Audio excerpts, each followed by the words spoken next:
Hello, everyone. Welcome to episode one of Edulinks podcast, where we are interviewing industry professionals. Today, on our first episode, we have Sanjdip Singh Kandhari, who is the ex-vice president of Vodafone India. How are you doing? I'm doing so good. Thank Thank you you so so much much. for joining us today. So Yeah. you've led one of the largest telecommunication firms. What moments stand out in your leadership journey? A lot of moments. I think if I have to count a couple, then I think when we joined them in 2005, so I joined them in Vodafone Delhi, and I was looking after the Delhi region. And at that time, telecom had just sort of come in into India, and there was a lot of competition, a lot of chaos in terms of processes and systems and all. And we had a tough time, and we started with the basic processes and all. In 2006, Delhi region was awarded the best telecom service provider, so that was a good achievement. I think other moments to remember was also that something which has never happened in the yeah, which was the first time in the history of the country was we were getting around close to 1.5 million calls a day. Wow. Yeah, and that's a lot. And these calls were being handled by each of the telecom circles Yeah. separately. And we got into a national outsourcing project, and all of these calls got centralized from one place. Yeah. And that was a huge achievement for Wow. us. And I That's think amazing. there are not many industry examples where such a scale has been managed. Definitely. Then, of course, in 2013, while I was heading the Vodafone Business Services as a customer service head, we again got the best service provider award for among all the operators.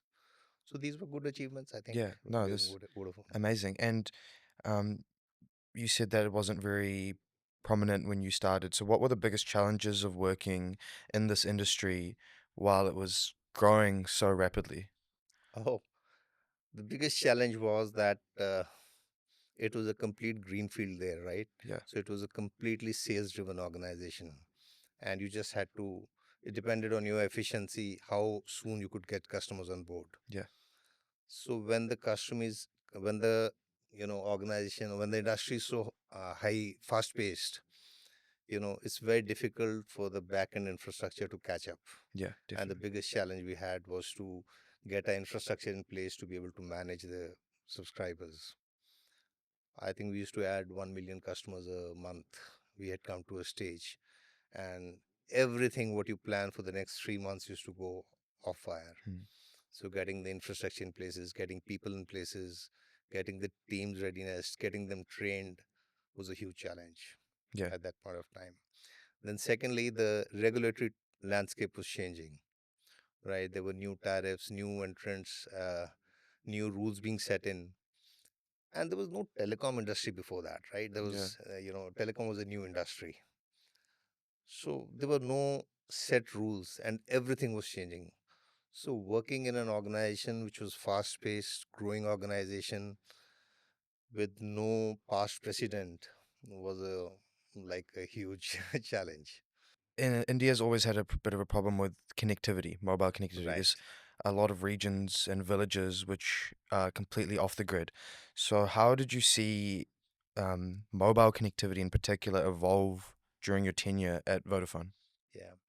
So the biggest complaint we had, or the biggest customer feedback we used to have whenever they used to reach us or we used to reach the customers was the calls are dropping, the connectivity is not there. And that's because the amount of subscribers we were adding, right? The capacity at the towers was getting full. And setting up a tower used to take a huge amount of time. Money was just one part, right? Getting permission, setting up the tower, all of that. The small incidents like when the electricity goes off in India, then the gensets work. So there was also a problem of pilferage. People Yeah. used to steal away the diesel, right? And the network used to go down and the calls used to start Yeah. coming in. So rollout was definitely one of the most important things which Yeah. we all struggled with. And so there were different interventions we had planned as well. There was a concept of mobile towers which we started, that whenever a network, doesn't have too good a connectivity, can we get a tower which goes there, and serves people. But gradually, I think that's how every day a new tower used to roll up, Yeah. and I think that's how the connectivity issue had to get sorted out. So do you think that the technologies was advancing faster than the infrastructure? The technology was well, infrastructure was always a constraint to the technology, Yeah. for sure. And you could only roll out a technology to the extent the infrastructure supported it, Supported. Yeah. right? Definitely. So I gave you an example where you had a huge challenge on setting up towers, and Hmm. then people used to pilferage was one part. People used to getting into the rental contracts and all was a challenge.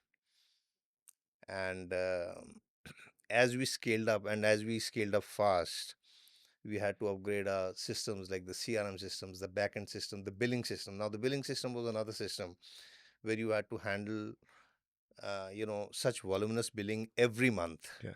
And there were people who used to complain for pesas as well, that I have been wrongly charged, and all of that. And at that time there was a lot of concept on roaming. There were charges related to roaming and other stuff. Incoming was different, outgoing was different, and people used to actually come up saying that, no, this is not a call we made, and why In have I charge. been Yeah. charged? So getting around those was a huge challenge at that point of Mm. time, and it was a delicate balance between customer satisfaction and actually the business ethics. Yeah. Yeah, Definitely. That can be very challenging to yeah, navigate that, especially. So telecom's quite a fast-paced, highly regulated industry. So you would have seen some backward steps happening, some progressions happening. So how did you keep your teams motivated and aligned with this highly regulated yeah. sector?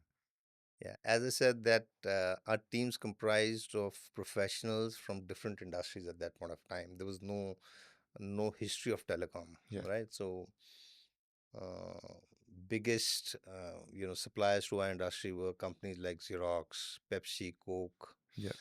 So highly motivated employees who had worked in good companies and carrying diverse set of skill sets, which were not necessarily telecom, but Mm. their own special domain area, right? They used to specialize in domain area. So I think coming to I think your question was, how do we keep them The motivated, motivated. right? So these were professionals who knew what their job was, post the training. So give them a free hand, trust them, be there when they need you, Mm. and give them a lot of training inputs.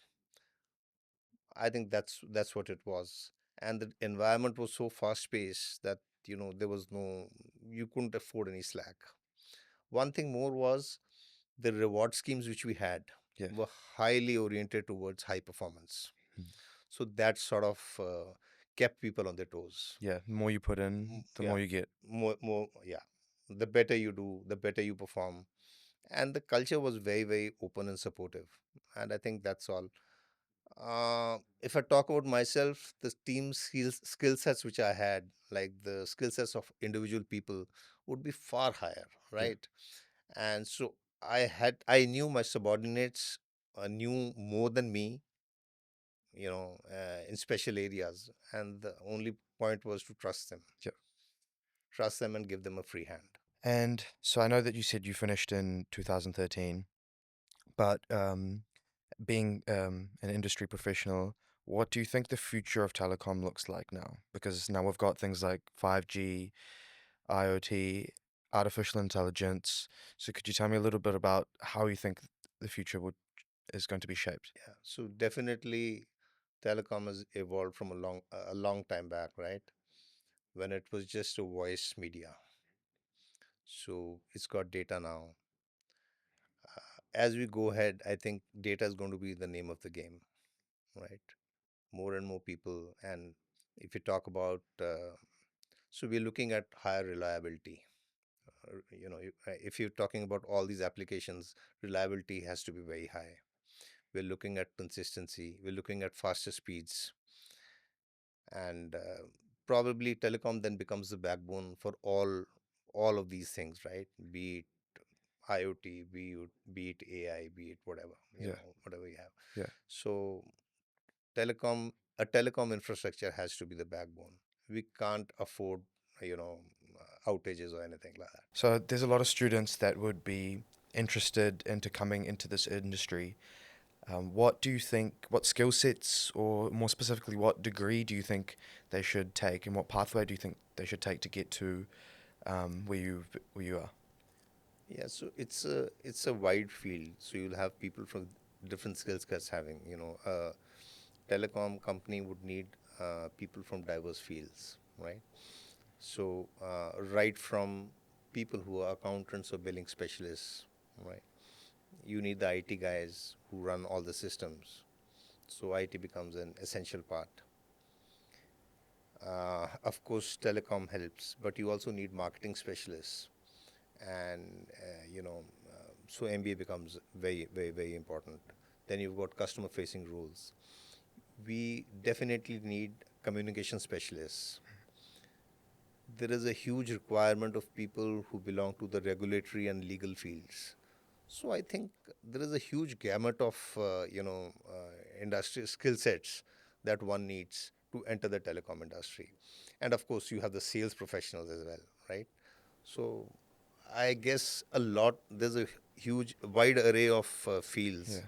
which can be taken in for a telecom company by a telecom company. Yeah. No, definitely. By the sounds of it, it seems like you don't have to. There's no one specific There's pathway. no, oh no, oh Um, yeah, yeah, you can enter the telecommunications industry through many different forms. oh yeah, Yeah. oh yeah, Well, that's amazing. and different skill sets, different degrees, and we had people who were from different. We had colleagues who were from different backgrounds, so different departments, Yeah.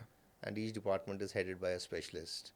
And I would think that between IT, finance, legal, you know, MBAs, telecom engineers, all of them have a place there. Wow. Yeah.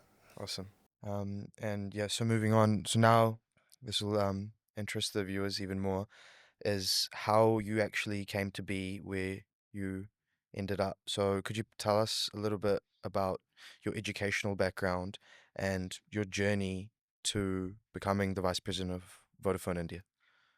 Yes. So by education, I'm a mechanical engineer, right? And very predictably, I joined a mechanical company. I joined an automobile company. I was working for Toyota for some time. Somewhere, so I was largely looking after the quality domain. I guess when telecom came in as well, Yeah. they were looking at people from different industries, and as I mentioned, like sales and marketing, the best companies were Coke and Pepsi, and others. So for quality, they probably targeted manufacturing companies because quality was most evolved in the manufacturing companies. Yeah. And that marked my transition from a manufacturing industry to a telecom space. And it, I think, clicked on because what these companies lacked were the processes and systems which we sort of set in place. So I firstly joined Airtel, and that gave me a good ground. And the natural progression for me from was from quality to customer service. So I've always been looking at areas outside my comfort zone, Yeah. you know, and I know there was a lot of skepticism when I moved from a manufacturing industry to a service industry because it was a high risk, high gain, Yeah. opportunity. So you took it, and then I moved from quality into customer service. From there, yeah, there. So while I was heading the departments, I was also learning a lot on myself, by myself. From there, I moved to the contact center industry, the call centers which were coming up. All these gave me a good grounding with a quality background, with a customer service background, and a contact center background. And I joined Vodafone. Yeah. And within Vodafone, I had a good innings. As I mentioned, we took the Delhi region to number one, and customer service. I was among the top three people among the 22 telecom circles who was selected to do the major project of national outsourcing. Wow. National outsourcing was a very, very, prestigious project for Vodafone, because what happens is you are plugging a call from a state and putting it to a central call center, and you can't have the customer feel the change. I remember, and we were handling like 1.5 million calls a day. So to managing that volume with new partners and making sure the employees feel themselves as Vodafone employees, have the same sense of belongingness. Uh, Around more than 200,000 square feet of space, on the uh, workspace. We did the entire transition, came to the same levels of customer service in 45 days. So that Wow. was a great achievement Yeah, from an definitely. organization perspective as well. And so these things brought me up, and then I ended up heading the customer operations for the Vodafone Business Services, which was a new line. Yeah, And I was looking at the service operations pan India.